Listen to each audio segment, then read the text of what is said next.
Hoy quiero hablarles de la crisis de los 40. Eso que mucha gente tiene en la punta de la lengua, pero no tienen ni idea cómo nombrarlo. Y antes que nada, no quiero que me vayas a decir, a mí eso no me va a pasar, eso es un cliché, em, eso le pases a la vecina, a la otra persona. Escúchame.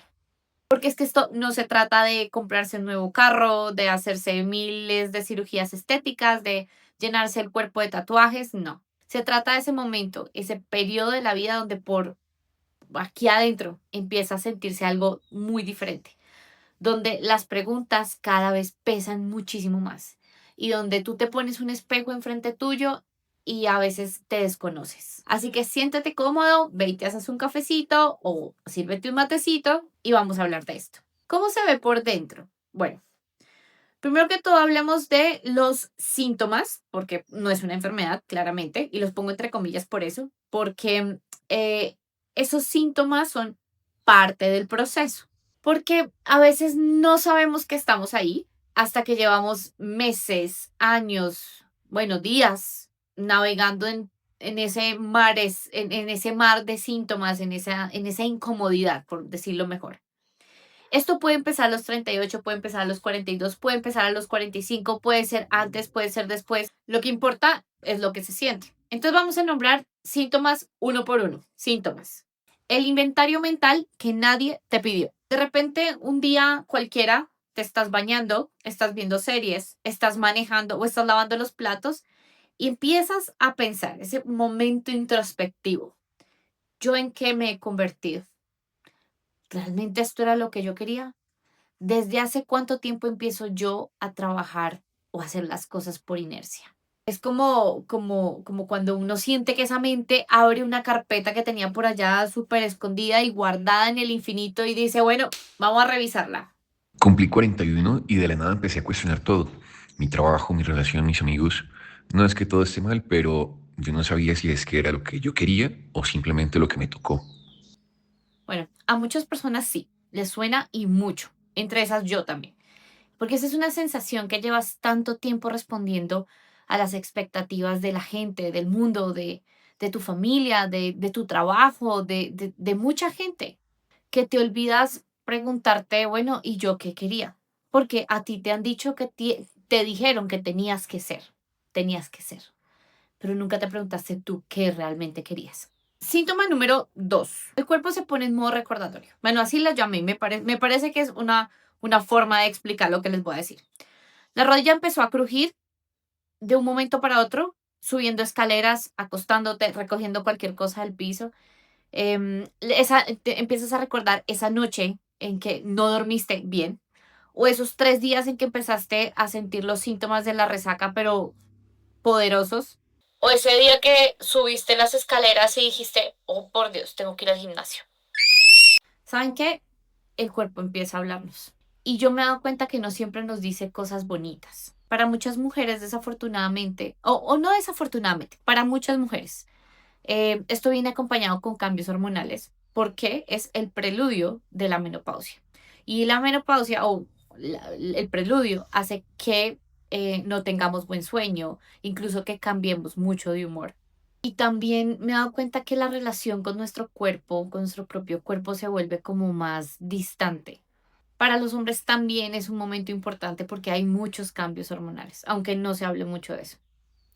Cansancio, pérdida de entusiasmo, irritabilidad. Ay, todo eso llega como sin avisarnos de un momento para otro y la pregunta de ¿nos estamos volviendo locos? El cuerpo está cambiando y la mente no siempre está lista para ese tipo de cambios. Síntoma número 3. La comparación que nos destruye. Entonces, imagínense esta escena. Abres Instagram y ves a alguien de tu misma edad que tiene un negocio súper exitoso, que viaja cada 3 meses, que tiene una familia perfecta y que encima está publicando fotos de meditaciones a las 5 de la mañana. Aprieta, ¿no? Se siente como envidia, pero no es realmente del todo envidia. Es un contraste entre lo que tú soñabas que serías y lo que ves todos los días frente al espejo. Literal y metafóricamente puede ser brutal. Llegué a los 40 y siento que mis amigos ya lograron cosas. yo sigo sintiéndome en construcción y eso me genera una ansiedad que no sé bien cómo manejar. ¿Escucharon eso? Ese sentimiento es más común de lo que tú crees y tiene un nombre. Es esa brecha entre lo que las expectativas que tú tenías de joven y la vida que estás viviendo hoy. Síntoma número 4. El cansancio existencial. No es el cansancio de no dormir, ese es un cansancio diferente. Es el otro cansancio, el de hacer siempre lo mismo, el de sonreír cuando no se te da la gana, el de sostener todo cuando a ti nadie te sostiene. La apatía, esa sensación de que nadie llena o nada llena del todo, que arrancas miles de proyectos pero nunca los terminas, que ya no sientes el entusiasmo de antes, que cuando hacías cosas que antes te movían. Psicológicamente esto puede acompañarse un poquito de ansiedad y de síntomas depresivos leves, leves, no estoy hablando de depresión. También puede ir acompañado de irritabilidad, como ese estado como gris, eh, que no es todos los días, pero sí la gran mayoría, no la gran mayoría de días, sí muchos días. Investigaciones posteriores, un poco más para acá, encontraron que los niveles de bienestar eran subjetivos, obviamente. Básicamente, que también nosotros nos sentimos con nuestra propia vida. Realmente, lo que más se vio es que se tiende a estar en un punto muchísimo más bajo, alrededor de los 47 y los 48 años en los países desarrollados. Y eso no es un mito porque hay una investigación detrás y es un patrón documentado en muchísimas personas. Pero ¿qué significa esto? Que si tú estás ahí, en ese bache, no estás solo, no estás sola. Hay literalmente millones de personas en el mundo sintiendo versiones muy parecidas de lo mismo, de esta crisis. Pero hay algo más importante que yo les quiero comentar acá. Hay personas que llegan a los 40 en un momento de full plenitud, de full claridad y de por fin yo sé quién soy. Personas que a los 38 ya hicieron ese trabajo interior y que llegaron muy tranquilas a la siguiente década. Eso hasta yo lo he visto mucho en consulta.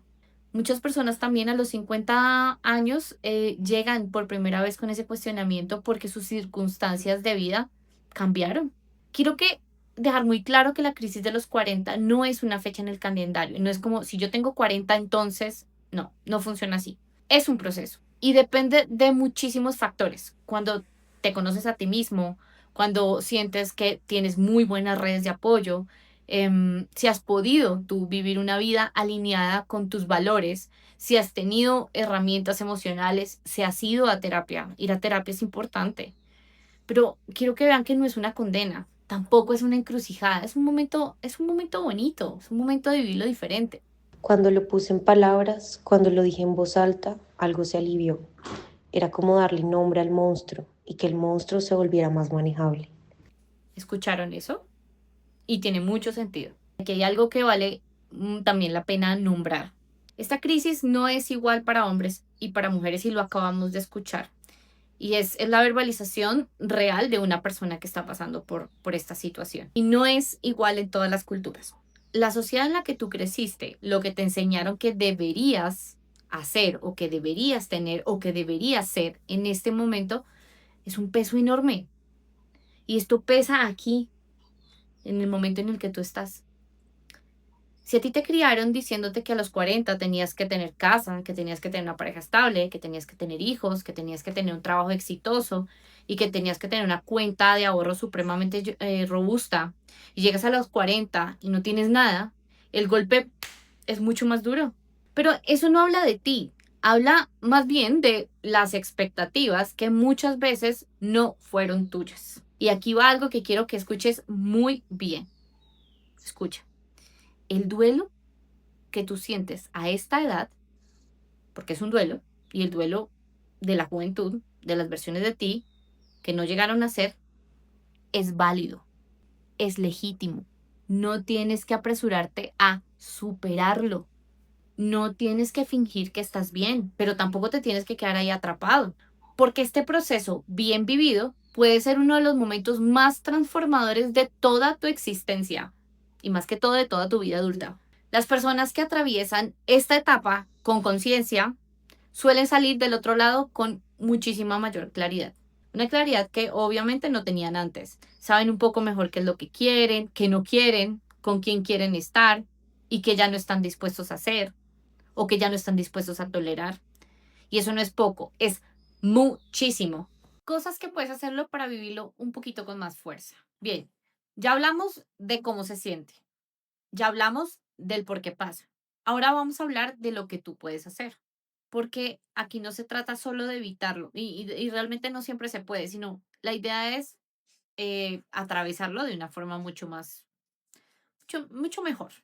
Entonces, número uno, nombra lo que sientes sin ningún tipo de dramatismo, pero sin minimizarlo. Siempre para todo cambio, el primer paso es reconocer. Y es reconocer que estás en un proceso. Y muchas personas gastan mucha energía negando lo que sienten o diciéndose a sí mismas es que no es para tanto. Pero en cuanto más lo ignoras, entre más tiempo pasa, más se sienta en tus alas. Y no tienes que gritarlo a todo el mundo, pero sí decirte un poco a ti mismo, estoy en un momento de revisión de mi vida. Y esto, lo que creo, es válido. Revisa las expectativas. ¿Siguen siendo relevantes para quien yo soy hoy? A los 20 tú soñaste una vida desde lo que sabías a los 20. Hoy tienes muchísima más información, tienes muchísima más experiencia, tienes muchísima más claridad. No es un fracaso que tu sueño a los 20 años, cuando tenías 20, haya cambiado realmente. Yo lo que pienso es que puede ser más bien una evolución y tenemos que empezar a verlo así. No tomes decisiones grandes en el pico de la tormenta. Y esto es importante. La crisis de los 40 tiene muchísimos impulsos de cambios drásticos. Renunciar, separarse, mudarse, vender, cambiar, mejor dicho, todo. Algunos de estos cambios pueden ser exactamente lo que tú sí necesitas, pero no todos. Date tiempo. No tomes decisiones irreversibles cuando estás en el fondo del hueco emocional. Espérate un momentico a tener un poquito más de calma y un poquito más de visibilidad para que puedas decidir. Cuida el cuerpo como si fuera tu mejor aliado, no tu enemigo. El cuerpo en esta etapa necesita muchas más cosas que antes. Necesita una atención diferente. Necesita más descanso, necesita movimiento más constante, no necesariamente movimiento intenso. ¿Sabes que también necesita? Revisión médica que muchas veces postergábamos antes porque no necesitábamos ir tanto al médico. Y obviamente cuidar mucho mejor del sueño. La falta de sueño en esta etapa amplifica absolutamente todo. Amplifica la ansiedad, amplifica la irritabilidad, amplifica la sensación de desolación, amplifica la sensación de que nada de esto vale la pena. Y si no estás durmiendo bien, pues hay que hacerlo. Eso es prioritario. Reconéctate con lo que genuinamente te mueve. Esta etapa, a pesar de todo, es una etapa de oportunidad. Entonces aquí te tienes que hacer una pregunta. ¿Qué quiero? ¿Qué quiero? Lo que tú creas que se pueda sentir aterrador, al mismo tiempo también es una invitación. Pregúntate también, ¿qué dejaste de hacer que antes te llenaba? Pregúntate también, ¿qué es lo que cuando haces algo, el tiempo pasa y ni siquiera te das cuenta? No tiene que ser grandioso, no tiene que ser un viaje de negocio, ni un viaje al Himalaya, ni caminar por las ruinas de no sé dónde, no. A veces es volver a tocar un poquito, otra vez un instrumento, por ejemplo. A veces es escribir, a veces es conectar con la naturaleza, a veces es no hacer nada, echarte a un sofá a no hacer nada.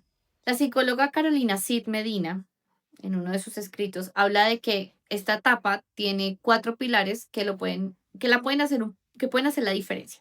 El amor, el trabajo con sentido, la cultura y, ojo, la amistad. Cuida esos 4 pilares porque eso te va a ayudar muchísimo.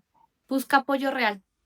Y con apoyo real no me refiero a que tengas miles, millones de amigos con quien sales a tomarte unos tragos e intercambias algún tipo de tema. Me refiero a espacios donde puedas hablar de verdad, de que puedas hablar de lo que estás viviendo. Puede ser una terapia psicológica, puede ser un grupo de personas que estén en un proceso similar, puede ser alguien de confianza que sabe escucharte muy bien sin juzgarte, aunque yo tengo ahí mi tema con el juicio. Pedir ayuda a esta edad no es ninguna señal de debilidad. Yo lo veo como como una razón o como una idea de que te conoces lo suficientemente bien como para que no tengas que resolver absolutamente todo. Acepta que tú vas a mitad de camino, pero no vas al final. Este quizás sea el cambio de perspectiva más poderoso que puedas hacer. La crisis de los 40 a menudo se puede sentir como si estuvieras mirando como siempre hacia atrás, mirando para atrás, para atrás, para atrás, como si ya hubiera pasado lo mejor. Pero también puede pasar en la etapa de los 50 y en la de los 30. En todas las etapas, yo creo. Pero estadísticamente, si tienes 40 años, hoy tienes probablemente 40 años más adelante. O sea, mírenlo desde ese lugar, ¿no? El promedio de personas que mueren está entre los 80 y los 90. Eso es toda la mitad de un libro, por decirlo así. Y muchas de las mejores historias se escriben en la segunda mitad de la vida. Qué loco. Bueno, para cerrar, y ya no nos quedemos más en esto porque tenemos que avanzar. Hoy hablamos de la crisis de los 40, de cómo se siente por dentro, de por qué pesa, de por qué no eres raro, ni por qué no estás roto. Y de qué cosas concretas se pueden hacer para vivir por lo menos esta etapa de alguna manera mucho más flexible, con más fuerza y con menos miedo. Y quiero dejarte algo, quiero que te vayas con algo. Las crisis no son el problema. El problema es cuando nosotras o nosotros las ignoramos, cuando las negamos, cuando hacemos de todo lo que esté en nuestro alcance y lo más posible para no mirarlas de frente. Porque cuando les damos espacio, cuando las nombramos, cuando las procesamos, cuando pedimos ayuda, se convierten en algo diferente, en algo distinto. Se convierten en puntos de inflexión, en momentos donde algo viejo termina y algo nuevo puede empezar. Y eso, aunque duele, también es lindo, también es hermoso. Bueno, si algo de lo que escuchaste hoy te resonó, resuena algo contigo, por favor, compártelo. Y mándale este video a alguien que creas que lo necesite, por favor. Porque muchas veces es la mejor forma de decirle a alguien, te entiendo, es hacerle saber que no está solo. Muchas gracias por quedarte aquí.